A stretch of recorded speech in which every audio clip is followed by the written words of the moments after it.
नमस्कार, मैं हूं राहुल राजपूत और आप देख रहे हैं न्यूज स्टेट उत्तर प्रदेश उत्तराखंड। उत्तराखंड में कई विषयों को लेकर इन दिनों जमकर राजनीति हो रही है। कई और मुद्दे हैं जिस पर खुलकर बात होगी उत्तराखंड के पूर्व मुख्यमंत्री हरीश रावत जी से।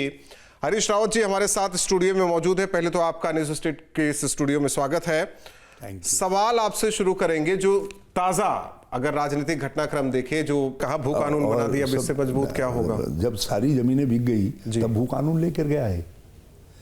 गांव-गांव में जो है वो बन गए लोग, एजेंट बन गए और जमीनें बिक गई। कहाँ से कौन लोग आकर के ले गए, किसी को कुछ मालूम ही नहीं। एक तरफ आप कहते हैं डेमोग्राफिक चेंजेस हो रहे हैं, दूसरी तरफ आपको ये भी मालूम नहीं है कि कौन आकर के आपके राज्य के अंदर ज़मीनें खरीद ले रहा। और अब जितनी बची खुची थी तो उधम सिंह नगर और हरिद्वार में जो है भू कानून के परिधि से बाहर कर दिया, ताकि भैया जो है आकर के जितना बचा है वो भी खरीद लो करके। तो ऐसा तो इनका भू कानून है। शराब की दुकानों में स्थिति यह है, आपको आश्चर्य होगा, दिल्ली में 1+1 मतलब एक बोतल खरीदिए, एक बोतल मुफ्त, ये एक राष्ट्रीय चर्चा थी। और उत्तराखंड के अंदर एक दुकान खरीदिए, लीजिए और 4 दुकान और आप फ्रेंचाइजी दे सकते हैं, मतलब 1+4 दुकान। कैबिनेट की बैठक में फैसला लिया है कुछ आबकारी को लेकर उन्होंने आज। हाँ, मुझे मालूम नहीं दुकानों को लेकर आज क्या है, लेकिन जो पुरानी वो थी वो पॉलिसी जो है 1+4 मतलब आप एक दुकान लीजिए और 4 मुफ्त में जो है आप दीजिए, फ्रेंचाइजी दीजिए, सब फ्रेंचाइजी दीजिए। इसी से सवाल आया, ये अचानक से क्षेत्रवाद वाला मुद्दा उठ गया, पहाड़ और मैदान, बाहरी और उत्तराखंडी, ये क्या वाकई राज्य के हित में? नहीं, ऐसा कुछ नहीं है, ऐसा कोई मामला नहीं है। यदि कोई ऐसा उठा रहा है जो विधानसभा में हुआ ना, हम उसकी निंदा करते हैं। हाँ, एक व्यक्ति ने प्रलाप कर दिया, बड़ा अपमानजनक प्रलाप किया और वो उनकी कुत्सित मानसिकता को प्रकट करता है। उन्होंने बहुत ही खराब निंदाजनक बात कही और राज्य के बुनियाद पर चोट की, उत्तराखंड पर चोट की, उत्तराखंडियत पर चोट की। उसके लिए उसको क्षमा नहीं किया जा सकता है, लेकिन एक व्यक्ति के अपराध का अर्थ ये नहीं है कि राज्य के अंदर इस तरीके की भावना है। हमने तय किया है उत्तराखंड के लोगों ने आज से 25-30 साल पहले संघर्ष के दौर में कि हम उत्तराखंडी छों, न मैदानी न पहाड़ी न गढ़वाली कुमाऊनी, हम उत्तराखंडी छों, मतलब हम सब उत्तराखंडी हैं। कोई भी व्यक्ति जो राज्य बनने से पहले उत्तराखंड में निवास कर रहा था वो उत्तराखंड का निवासी है, उत्तराखंडी है। उसी तरीके से है जैसे हरीश रावत है, जिस तरीके से पुष्कर धामी है। और कोई व्यक्ति इस भावना को चोट पहुंचा रहा है, कमजोर कर रहा है, तो उसकी निंदा करते हैं। आपने 10 लाख का इनाम भी रखा है किसी बात को लेकर कि ये साबित कर दे बीजेपी वाले तो 10 लाख रुपए भी देंगे आप। हाँ, इन्होंने, आपने कहा कि झूठ का प्रोपेगेंडा ये फैलाने में बहुत माहिर है। झूठ के गर्व से मैं लगातार आरोप लगा रहा हूं 2017 से कि त्रिवेंद्र सरकार भी झूठ के गर्व से पैदा हुई। उस समय कह दिया इन्होंने कि हरीश रावत की सरकार ने जुम्मे की नमाज की छुट्टी दे दी है, मतलब हर शुक्रवार को छुट्टी कर दी है, क्योंकि जुम्मा का मतलब शुक्रवार, छुट्टी कर दी है। अरे कहाँ कर दी? किस स्कूल में की, किस कॉलेज में की, किस अस्पताल में की? कहीं तो की होगी ना उत्तराखंड की धरती में, कहीं तो छुट्टी हुई होगी, कहीं तो आदेश होगा, कहीं किसी ने ला करके दिखाया नहीं। मगर एक झूठ को पूरे राज्य के अंदर फैला करके जो है चुनाव का अपहरण कर दिया गया। उत्तर प्रदेश से जो सांप्रदायिकता की हवा चली उसका फ़ायदा उठा करके उसके साथ नत्थी करके, ताकि उससे मेरी इमेज टार्निश हो जाए, और उसके लिए इस तरीके का झूठ प्रोपेगेंडा रखा गया। 2022 में फिर एक बड़ा झूठ बोला गया। मैं कहीं से, मेरा कोई संबंध नहीं, कोई मतलब नहीं, कोई वो नहीं कि हरीश रावत ने कहा है, प्रधानमंत्री जी से कहलवा दिया गया कि मैं मुफ्त का गेहूं चावल दे रहा हूं, हरीश रावत मुस्लिम यूनिवर्सिटी दे रहा है। अरे भाई, कहाँ से मुस्लिम यूनिवर्सिटी दे रहा है? कहाँ है वो बयान? मुख्यमंत्री ने बयान दिया, औरों ने दिया, बड़े बड़े नेताओं ने दिया। हम कहते रह गए, हमने कहा दिखाओ तो सही वो बयान कहाँ है।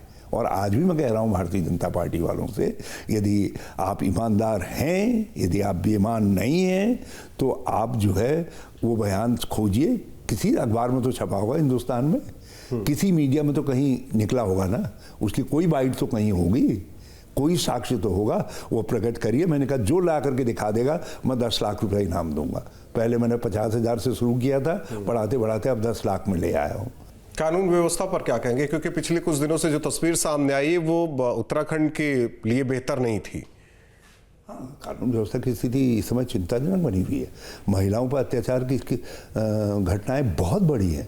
अंकिता हत्याकांड से स्टार्ट हुआ था और तब से लेकर के अब तक महिलाओं के साथ बलात्कार, दलित लड़कियों के साथ बलात्कार, उनकी सामूहिक बलात्कार के बाद हत्या, बहुत सारे ऐसे मामले आए हैं। बल्कि कुछ जगह भाजपा के नेतागण उससे जुड़े हुए दिखाई दिए हैं।